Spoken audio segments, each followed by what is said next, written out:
اوهو اکنون شماره رزمکاران ما در سازمان UFC زیاد می شوند. این نوبت با همه تلاش و زحمت ها و عرق جبین و امیدها همین حلیم است که قدم هایش را برای شامل گشتن با این لیگ نامدار قوی تر میماند. علاقه مرحله های گفت و شنید ادامه دارد و احتمالیت ها زیاد می شود.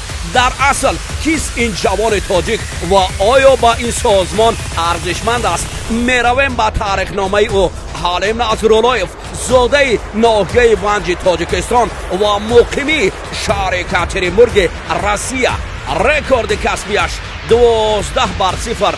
هنوز به باخت است. 26 سال دارد.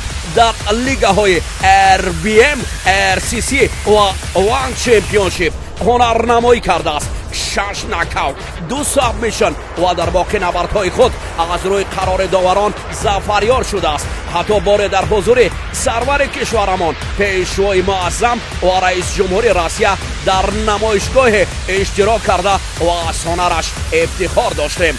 با دستگیری برادرانش حالم حالا پیش رفته قرار است که با سازمان نامدار UFC شامل گردد.